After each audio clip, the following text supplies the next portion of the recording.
Good morning, y'all. I'm going to show you my pots that are right here next to the porch. I don't usually put these on the videos, but they are really doing well this year, and there's some that have never really been put in pots. I might get them in there before it freezes and the summer's over, but we'll see. There's a lemon. See, it's in the right pot, but it's just not been repotted yet. Back here is right there is a leatherleaf fern that came from my grandmother Lewis's yard.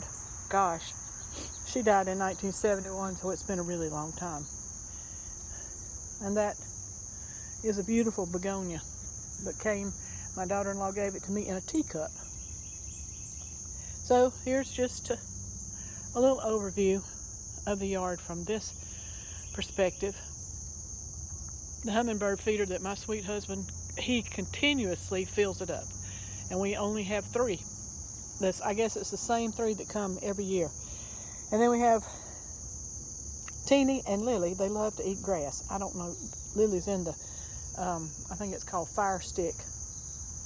I can't remember, I don't know why it's not bothering her. But anyway, there's all the succulents. They might get in that pot and they might not. The globe amaranth and the cafe au lait that does the best in the whole yard. And over here is kind of a weed bed. It's supposed to be a whole different, lot different than this. The moon vine, it bloomed again last night, and I have yet to see it blooming because I forget. But anyway, I guess I have too many irons in the fire this year. I'll fix that next year. The one sunflower that it was looking kind of good, and then the rain, whoop. So, okay, here we go. There's the deodar cedar right there that I grew from seed. It was in front of Hodgson's Pharmacy here in Athens. They cut it down, tore it down years ago. Okay, let's span right here. I'm trying to make this video not so bad quality like it was last time. There's several things in pots. My sweet little greenhouse is getting overtaken by that crepe myrtle, but that's okay. All right, these gardenias here, I'm going to cut them back to that wall right there. So there's got to be quite a bit of cutting back. There's still so much to do in the garden, in the whole yard. Hopefully half of it will get done. All right, here are the straw bale garden tomatoes.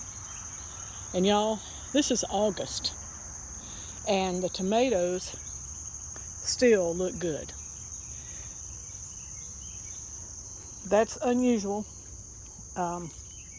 So they are definitely a success. They are definitely something that I will do again.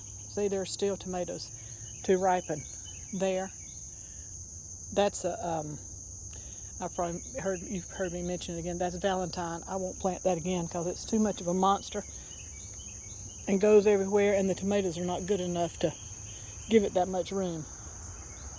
Here are black creme right here. Mountain Magic, Damsel. Mountain Magic's a great tomato. It's a salad size, and let me see if I can get close to it. Here we go. Those are Mountain Magic. There's another one mixed in there with it, but they are excellent. It's one of my favorites, and they're good for roasting, good for just eating. I like them a lot. These are Fireworks. They're pretty good. And over there is, this is a cherry tomato. I think this is Sweet 100. It's pretty full too. And over here, this is really cool.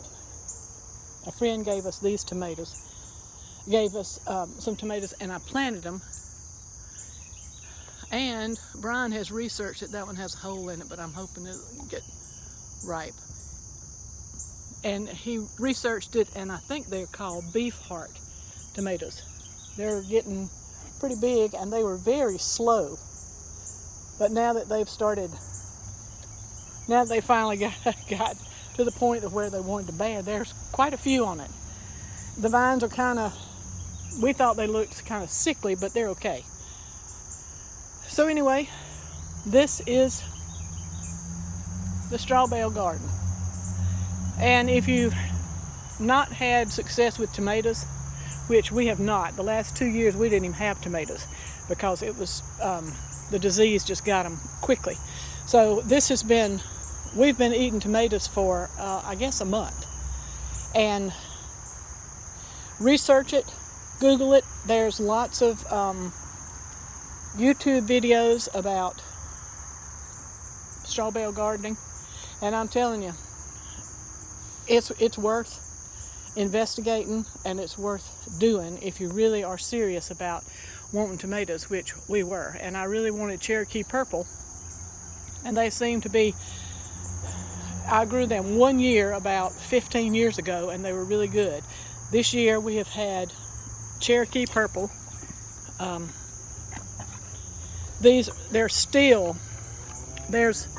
That's Cherokee Purple there. So even this late in August, we still have Cherokee Purple that will ripen.